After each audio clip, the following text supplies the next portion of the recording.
Assalamualaikum warahmatullahi wabarakatuh. Perkenalkan, nama saya Hilwari Famahira Syadani. Saya dari kelas PAID semester 4.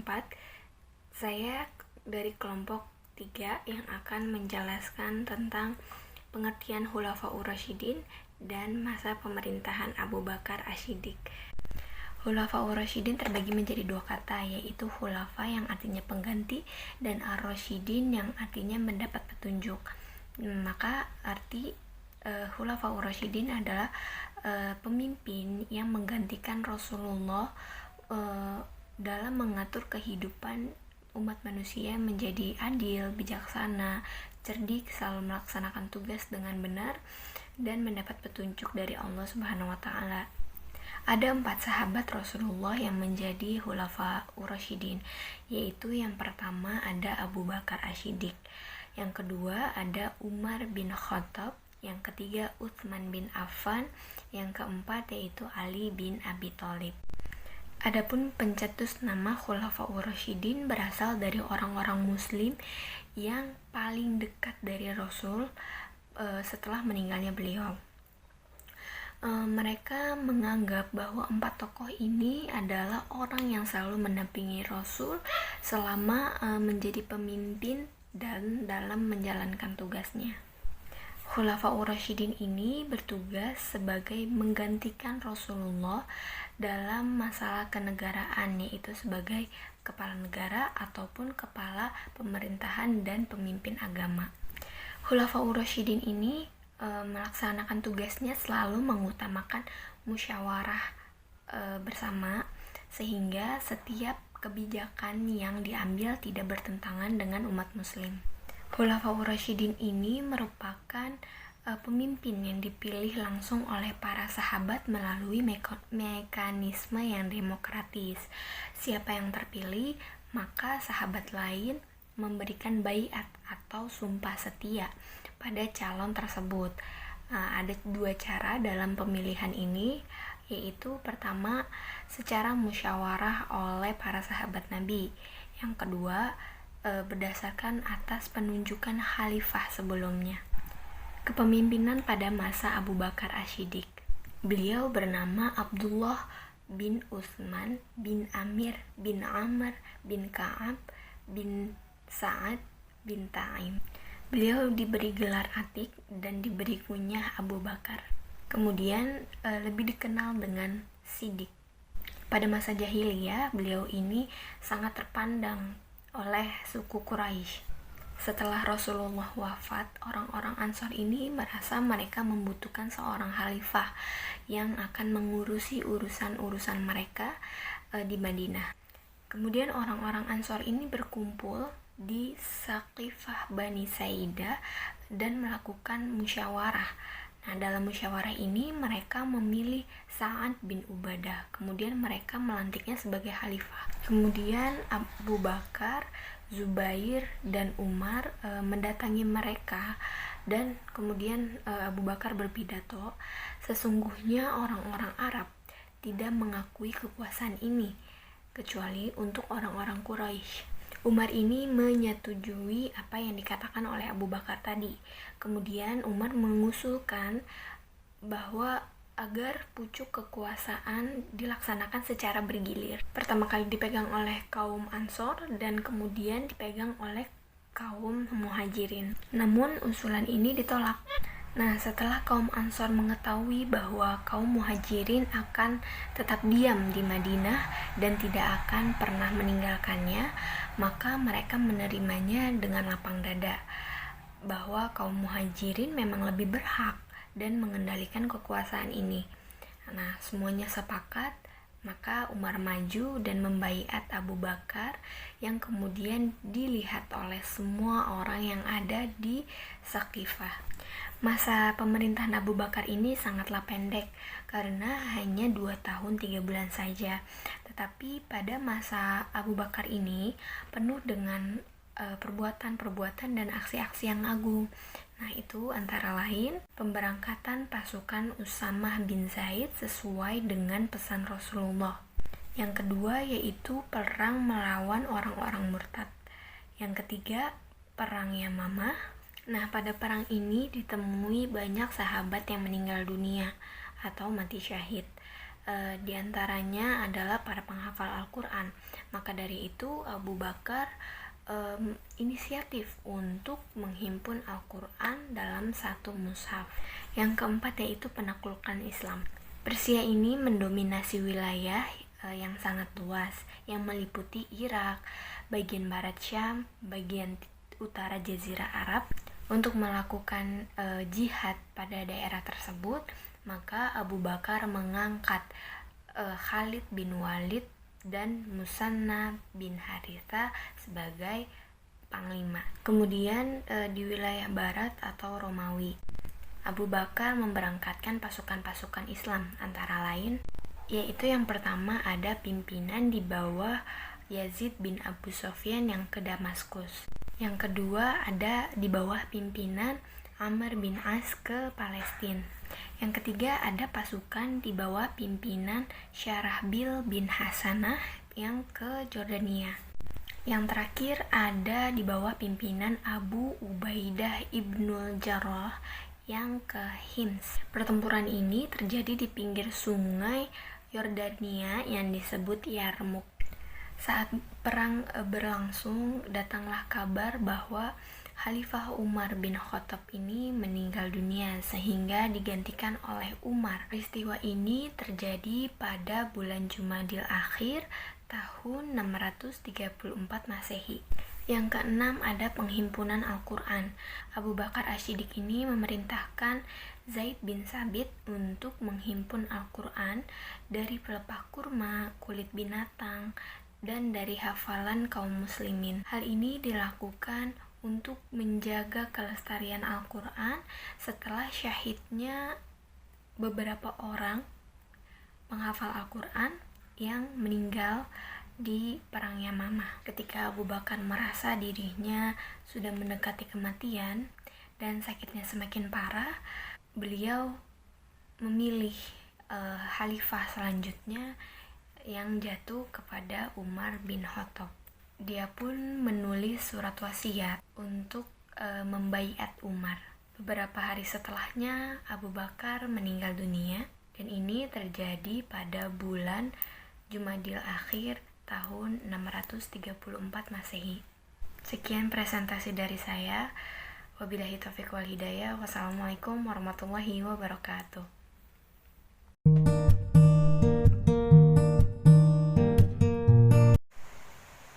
Assalamualaikum warahmatullahi wabarakatuh. Saya akan melanjutkan materi yang selanjutnya, yaitu Umar ibnul Khattab. Beliau adalah Umar ibnul Khattab bin Nufail bin Abdul Uzza dari Bani Adi bin Ka'ab. Bani Ka'ab merupakan kelompok kecil dari suku Quraisy. Di masa kecil, dia mengembala kambing ayahnya dan berdagang ke negeri Syam, dan juga dia tidak memiliki pengaruh yang besar dan juga dikenal sebagai sosok yang biasa saja. Selain itu, sebelum masuk ke agama Islam, dia lebih dikenal sebagai sosok yang keras hati dan kasar serta sosok pemberani. Dan juga dikenal sebagai orang yang sangat memusuhi Islam dan banyak menyiksa kaum muslimin. Beliau masuk Islam pada tahun ke-6 dari kenabian Rasul. Beliau hidup selama 35 tahun di masa jahiliyah dan 30 tahun dalam pangkuan Islam. Tatkala kepemimpinan Abu Bakar merasa bahwa kematiannya akan semakin dekat, beliau memberikan kekhalifahannya kepada Umar ibnul Khattab. Beliau pun meminta pertimbangan kepada para sahabatnya. Mereka pun mendukung pilihan Abu Bakar tersebut. Kemudian beberapa hari setelah Abu Bakar meninggal, Umar pun dibaiat yang kemudian diikuti oleh kaum muslimin. Di masa pemerintahan Umar bin Khattab terjadi beberapa penaklukan. Yang pertama, di kawasan sebelah barat atau negeri-negeri Syam terjadi perang Yarmuk. Kaum muslimin melawan 24.000 melawan pasukan Romawi di bawah panglima Khalid bin Walid. Kemudian terjadi penaklukan Damaskus dan kota lainnya di Syam, yang dipanglimai oleh Ubaidah ibnu Zarrah yang ditemani oleh Khalid bin Walid yang berhasil menguasai Fahl-Baishan, kemudian Damaskus dan Himas, menyusul kemudiannya Qanisrin dan Qaisirah dan Biqo serta Ba'labak. Setelah itu Ajnadain, kota-kota Al-Jazirah atau Roha dan Nasyibin serta kota-kota yang lainnya. Kemudian terjadi pembukaan Baitul Maqdis. Pasukan Islam melakukan pengepungan terhadap Baitul Maqdis, namun para pemimpin Baitul Maqdis ingin Umar bin Khattab datang secara langsung. Maka berangkatlah Umar ke Syam. Akhirnya para pendeta Kristen di tempat itu menyerahkan kunci Baitul Maqdis kepada Umar. Mereka siap berdamai dan membayar jizyah. Selanjutnya adalah penaklukan wilayah di pantai Syam. Penaklukan ini ditugasi oleh Abu Ubaidah kepada Muawiyah bin Abu Sufyan untuk menaklukkan kota-kota di pantai Syam. Ternyata Muawiyah berhasil membuka kota Suar, Shida, Beirut, dan Torablis atau Tripoli. Kemudian terjadi penaklukan Mesir. Di kala itu kaum muslimin tidak memiliki pilihan lain kecuali menaklukkan Mesir setelah ditaklukkannya kota Suriah dan Palestina, karena pada saat itu yang menguasai Mesir adalah bangsa Romawi. Apabila tidak ditaklukkannya Mesir, akan mengubah kestabilitas di kawasan itu dan tidak akan bisa terjamin. Maka itu dilakukan penaklukan terhadap Mesir. Kemudian terjadi penaklukan Libya. Setelah itu kaum Islam terus berjalan ke sebelah barat dan menaklukkan Barqoh dan Zuwailah serta Torablis atau Tripoli, Syarabtah dan Syarus. Kemudian Umar melarang Amr bin As agar tidak melakukan penaklukan lebih jauh daripada itu. Kemudian di kawasan timur atau Persia terjadi perang Namariq melawan kaum Persia yang dipimpin oleh Abu Ubaidah di tempat antara Hirah dan Qadisiyah.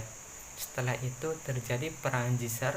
Perang Jizar ini merupakan peperangan yang besar antara kaum muslimin dengan pemerintahan Persia. Di kaum muslimin dipimpin oleh Abu Ubaidah, namun sayangnya Abu Ubaidah mati syahid. Kemudian diganti oleh Al-Muthanna bin Haritsah mengambil alih tongkat komando dan dia melanjutkan peperangan.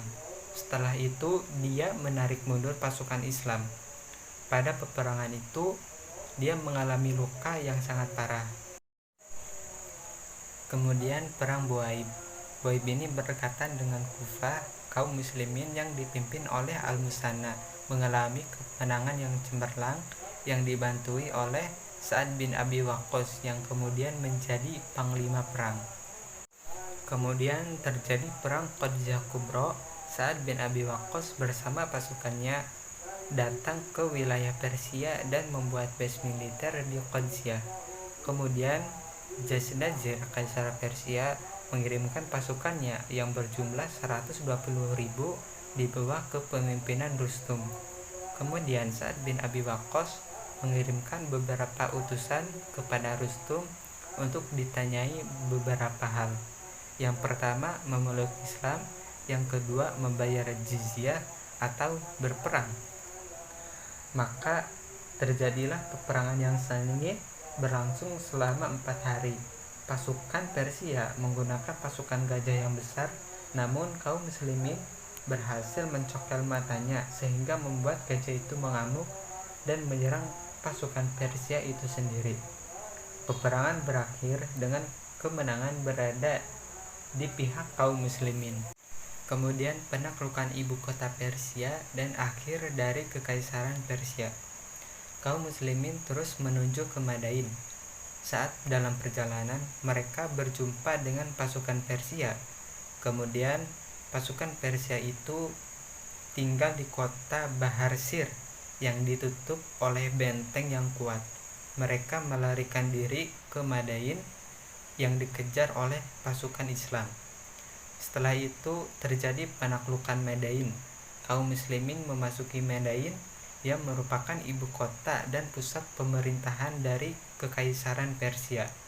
Ibu kota itu telah kosong karena Kaisar Persia Yazdajir dan penduduk setempat telah melarikan diri. Sa'ad bin Abi Waqqas diam di dalam istana putih, istana Yazdajir. Dia menjadikan ruang besarnya itu sebagai tempat untuk sholat. Maka ibu kota Persia yang gagah itu jatuh ke tangan kaum muslimin. Tak bisa diragukan lagi bahwa kejatuhannya merupakan lonceng dari kejatuhan kekaisaran Persia secara keseluruhan. Kemudian penaklukan Jalaula. Jalaula merupakan kota tempat di mana Yazdajir melarikan diri. Di sanalah orang-orang Persia berkumpul secara keseluruhan. Kemudian kaum muslimin berangkat ke sana, yang berakhir dengan kemenangan yang sangat gemilang. Setelah itu melanjutkan menaklukkannya kepada Halwan, Tikrit, Musol, Masabazan, Ahwaz, Tustar, Sus, dan Jandaya Sabur. Pasukan Islam berhasil menangkap Hurmuzan, seorang petinggi dari pemerintahan Persia. Kemudian penaklukan As-Tahar. Ala ibnul Hadrami, penguasa Bahrain, bergerak melalui laut ke sana tanpa izin dari khalifah. Dia berhasil memperoleh sedikit dari kemenangannya, namun ia berhasil ditangkap oleh pemerintahan Persia. Namun Umar segera mengirim bantuan sehingga pasukan Islam mampu memperoleh kemenangan dan jatuhlah kota itu ke tangan mereka. Kemudian terjadi penaklukan Hawain, yaitu penaklukan dari penaklukan yang sebenarnya. Umar berencanakan melakukan perjalanan sendiri untuk memberantas kekaisaran Persia secara penuh. Namun para sahabat melarang Umar untuk pergi dari Madinah. Kemudian memberangkatkan Nu'am bin Makron untuk berangkat ke Persia dengan membawa kaum muslimin sekitar 30.000 orang. Sementara dari pihak kekaisaran Persia memiliki pasukan 150.000 orang. Yang kemudian dari pihak kekaisaran Persia tumbang sekitar 100.000 orang, sehingga medan perang penuh dengan ongkokan mayat mereka. Dan juga panglima mereka yang bernama Faizaran juga terbunuh dalam perang ini. Namun sayangnya dari pihak kaum muslimin juga, Nu'am selaku panglima kaum muslimin mencapai syahidnya dalam perang ini, dan dia digantikan oleh Huzfaifah bin Yaman. Saat itu Nahawain ditaklukkan.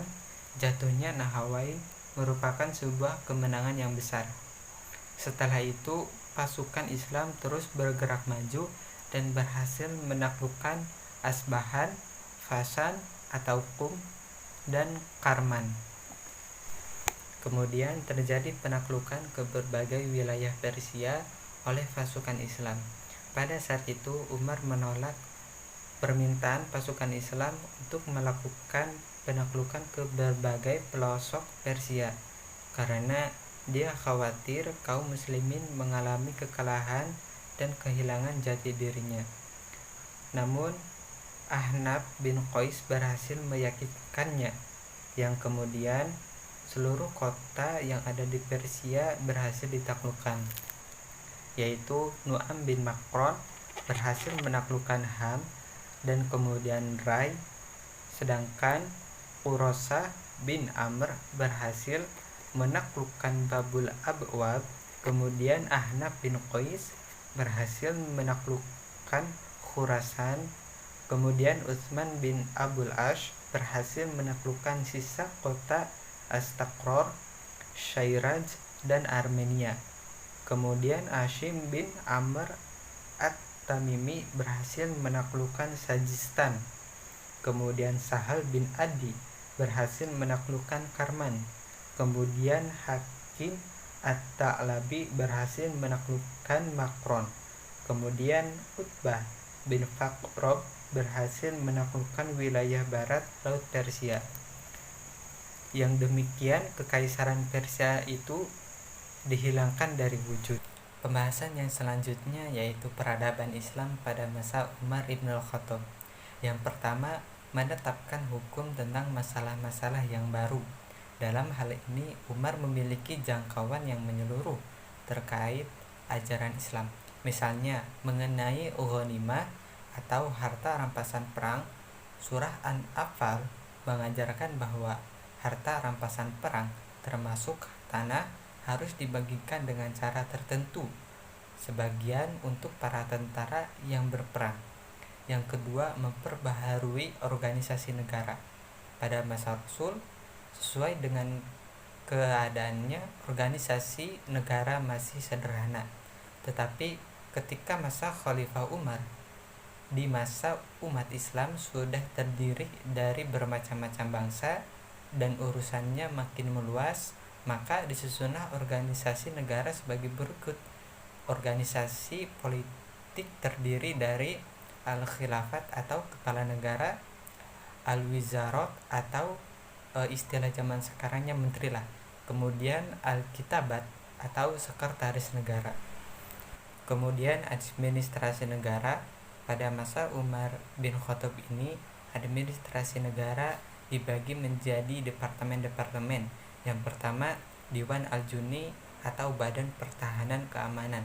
Karena pada zaman Rasulullah atau Abu Bakar, masyarakat tersebut apabila ada peperangan, mereka ikut berperang. Setelah peperangan usai, mereka kembali dan menjadi warga sipil kembali. Maka pada masa Umar dirubah menjadi Departemen Pertahanan untuk mengurusi tentara, lahan kemiliter, lahan pangkalan, dan angkatan bersenjata militer khusus. Kemudian Diwal al-Khoraj atau Bait al-Amal yang mengurusi keuangan negara. Kemudian Diwan al-Qadad, Departemen Kehakiman. Selanjutnya yaitu Al-Imarah ala al-Buldan atau administrasi pemerintahan dalam negeri, di mana negara dibagi menjadi beberapa provinsi yang dipimpin oleh seorang gubernur atau amir, yaitu Ahwaz dan Bahrain, Sijistan, Makron, dan Karman Irak, Syam, Palestina, Mesir, Padang Sahara, Libya. Di bidang pertanian dan pendidikan, beliau juga membangun kanal-kanal irigasi, sumur-sumur, dan tangki di wilayah kekuasaannya, dan juga sejumlah kanal terusan dibangun di Khuzestan dan Ahwas. Dalam bidang pendidikan, Umar juga membangun sarana pendidikan dan jawatan agama yang menyangkut penyebaran Islam, meliputi penghimpunan dan mengajarkan Al-Quran, mengirimkan sahabat-sahabat ke tempat jauh, menyuruh para sahabat untuk mengajarkan hadis dan fiqih, mengadakan ijma tentang masalah agama. Wafatnya Khalifah Umar terjadi dari sebuah konspirasi yang dirancang oleh musuh-musuh Islam dari kalangan Yahudi dan Persia, karena menurut mereka Umarlah yang menghancurkan kekuasaan dan pemerintahan mereka, sehingga beliau ditusuk dari belakang saat melakukan sholat. Pelaku tersebut dilakukan oleh Abu Lu'lu'ah Al-Majusi, seorang mantan budak Persia. Pembahasan selanjutnya adalah Utsman bin Affan. Beliau bernama Utsman bin Affan bin Abi Ash bin Umayyah bin Abdusyam. Ia berasal dari Bani Umayyah dan dari kalangan terpandang di antara mereka. Utsman dikenal sebagai seorang pedagang yang dermawan dan murah hati. Bahkan sebelum Islam dan sesudah Islam, beliau dikenal sebagai orang yang paling kaya di masanya. Setelah Khalifah Umar ibn al-Khattab wafat, terbentuklah panitia 6 atau Ashab As-Sittah yang diberi tugas untuk memilih penggantinya. Mereka itu adalah Utsman bin Affan, Ali bin Abi Thalib, Thalhah bin Ubaidillah, Zubair bin Awam, Abdurrahman bin Auf, dan Sa'ad bin Abi Waqqas.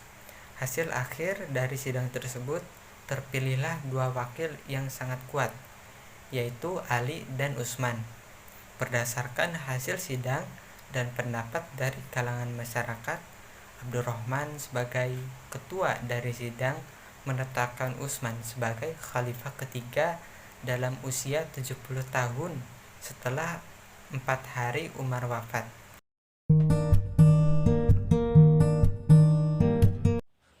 Bismillah, saya akan melanjutkan materi yang selanjutnya, yaitu tentang penaklukan pada masa Utsman.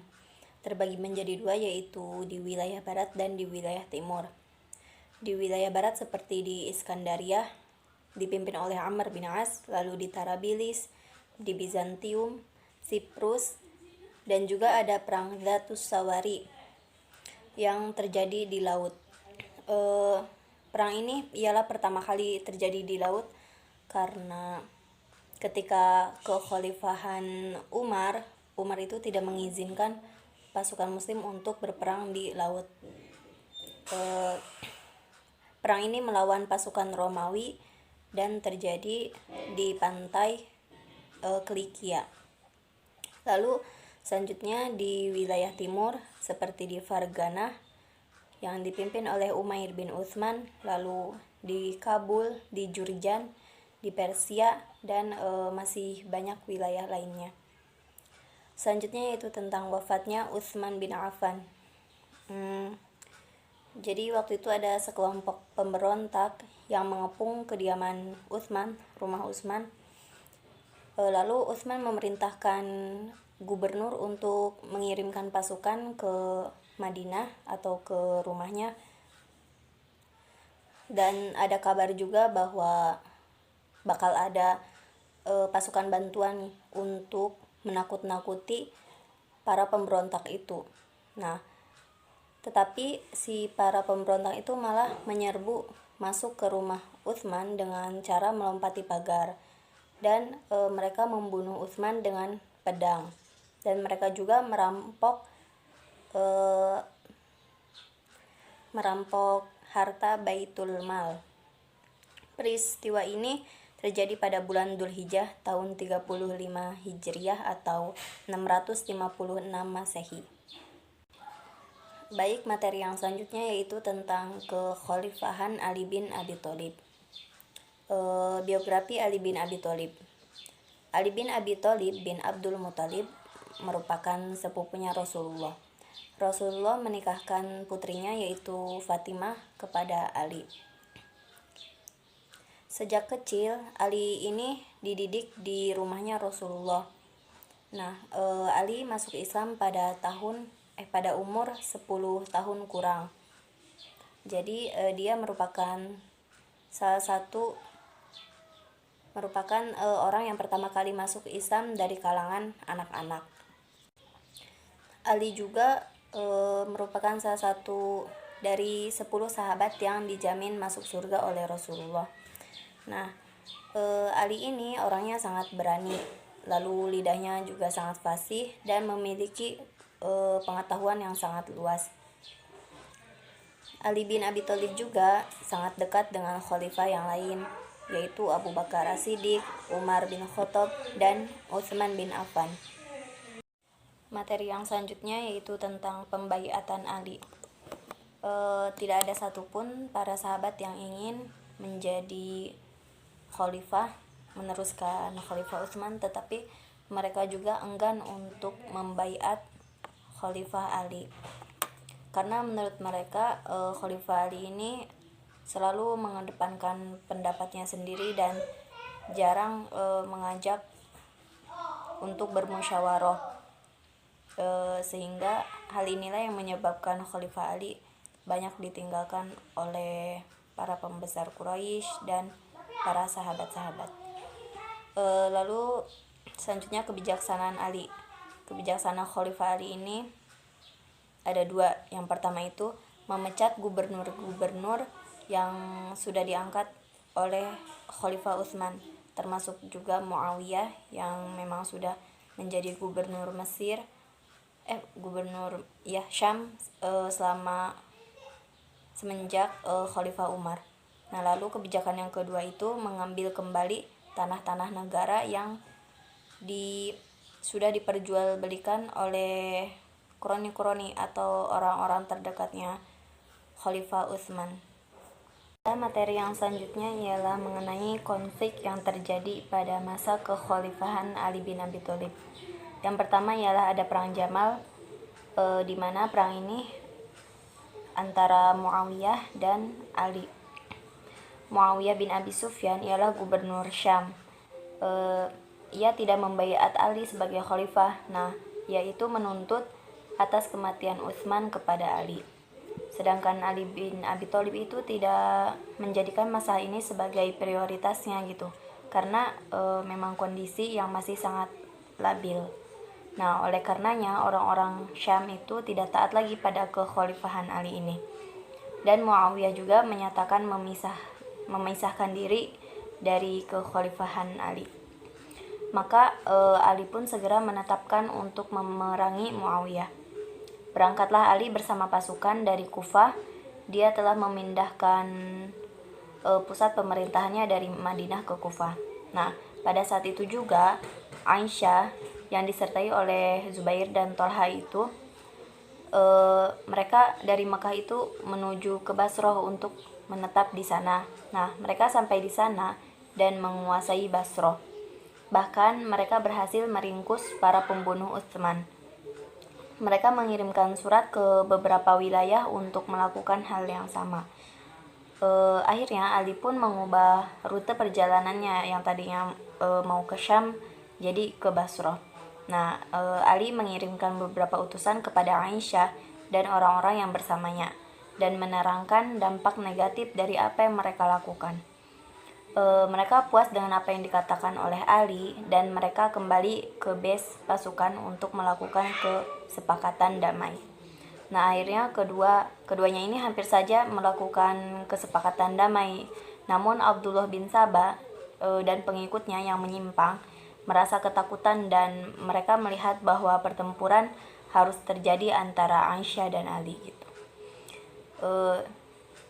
Jadi kembali mereka berhasil mengobarkan api perang di antara keduanya. Akhirnya pasukan Islam ini dengan sebab-sebab yang sepele itu akhirnya mereka berperang. Akhirnya kedua pasukan pun terlibat pertempuran yang sangat sengit. Nah, sehingga Ali pun tidak bisa menghentikan peperangan ini. Namun pada akhirnya pasukan Basroh kalah dalam perang ini. Tetapi Ali memperlakukan Aisyah dengan sangat baik dan mengembalikannya ke Mekah. Ini merupakan perang yang pertama kali terjadi antara Muslim dengan Muslim. Lalu yang selanjutnya ialah perang Siffin. Nah, perang ini terjadi antara Ali dan Muawiyah bin Abi Sufyan. Delegasi pun diutus dari antara keduanya. Namun keduanya tidak menghasilkan apa-apa, hingga akhirnya keduanya pun menempatkan pasukannya di Siffin. Nah, perang pun berkecamuk dan banyak yang terbunuh di kedua belah pihak. Hampir saja Ali menang dalam peperangan ini, namun pada saat kondisinya demikian, pasukan Syam mengangkat mushaf Al-Quran dan meminta agar bertahkim dengan kitab Allah. Nah, siasat dilakukan oleh Amr bin As, panglima pasukan Muawiyah. Dan pertempuran segera berhenti. Dua orang perunding dari kedua belah pihak bertemu, namun keduanya tidak sampai pada kata sepakat. Maka disitulah ditulislah lembaran keputusan. Setelah itu kedua pasukan kembali ke negerinya masing-masing. Selanjutnya Khawarij dan perang Nahrawan. Orang Khawarij adalah pasukan yang berada di pihak Ali bin Abi Thalib. Mereka malah melakukan pemberontakan kepada Ali setelah terjadinya arbitrasi dan mencopotnya dari kekuasaannya dengan alasan bahwa dia menerima tahkim. Anehnya, kebanyakan dari mereka telah mendesak Ali untuk menerima tahkim itu, namun setelah itu meminta kepada Ali untuk memerangi Muawiyah kembali. Tentunya Ali menolak permintaan mereka dan mereka pun menyingkir ke kawasan Harura dan terus terus melancarkan perang. Kelompok ini semakin lama semakin banyak dan berkumpul di wilayah Nahrawan. Mereka mulai membunuh kaum muslimin dan menyebarkan kerusakan di muka bumi. Maka berangkatlah Ali menemui mereka dan berdiskusi dengan mereka dalam jangka waktu yang lama. Dia menjelaskan kesalahan jalan yang mereka tempuh dengan segala cara. Akhirnya sebagian dari mereka kembali sadar dan bergabung dengan Ali. Namun sebagian besar dari mereka terus saja melancarkan perang.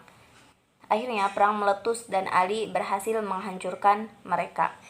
Hanya sedikit dari mereka yang selamat, tidak lebih dari puluhan. Nah, dampak negatif dari perang ini adalah bahwa mereka itu menyebar kemana-mana. 2 diantaranya ke Aman, 2 ke Karman, 2 ke Sajistan, 2 ke Jazirah Arab, dan 1 orang ke Yaman. Mereka pun membangun jamaah di Yaman. Lalu selanjutnya Mesir lepas dari tangan Ali. Hal inilah yang membuat penduduk Syam semakin berani untuk tidak menyatakan kesetiaannya kepada Khalifah Ali dan melakukan ekspansi wilayahnya. Maka berangkatlah Amr bin As ke Mesir dan mendudukinya serta menjadikannya di bawah kekuasaan Muawiyah pada tahun 38 Hijriah atau 658 Masehi. Maka dengan demikian meluaslah wilayah kekuasaan Muawiyah itu. Selanjutnya wafatnya Ali bin Abi Thalib. Nah, karena peristiwa yang terjadi pada perang Siffin dan juga peristiwa Tahkim, kaum Khawarij ini berpendapat bahwa biang keladi dari perpecahan umat Islam adalah Ali bin Abi Thalib, Muawiyah, dan Amr bin As. Nah, oleh sebab itu mereka bersepakat untuk membunuh ketiga tokoh itu pada waktu yang sama. Abdurrahman bin Muljan berhasil menikam Ali dalam sholat subuh di Masjid Kufah. Barok bin Abdillah At-Tamimi berhasil menikam Muawiyah tetapi hanya terluka saja. Amr bin Bakr At-Tamimi tidak berhasil menikam Amr karena waktu itu Amr sedang sakit dan tidak keluar dari rumahnya.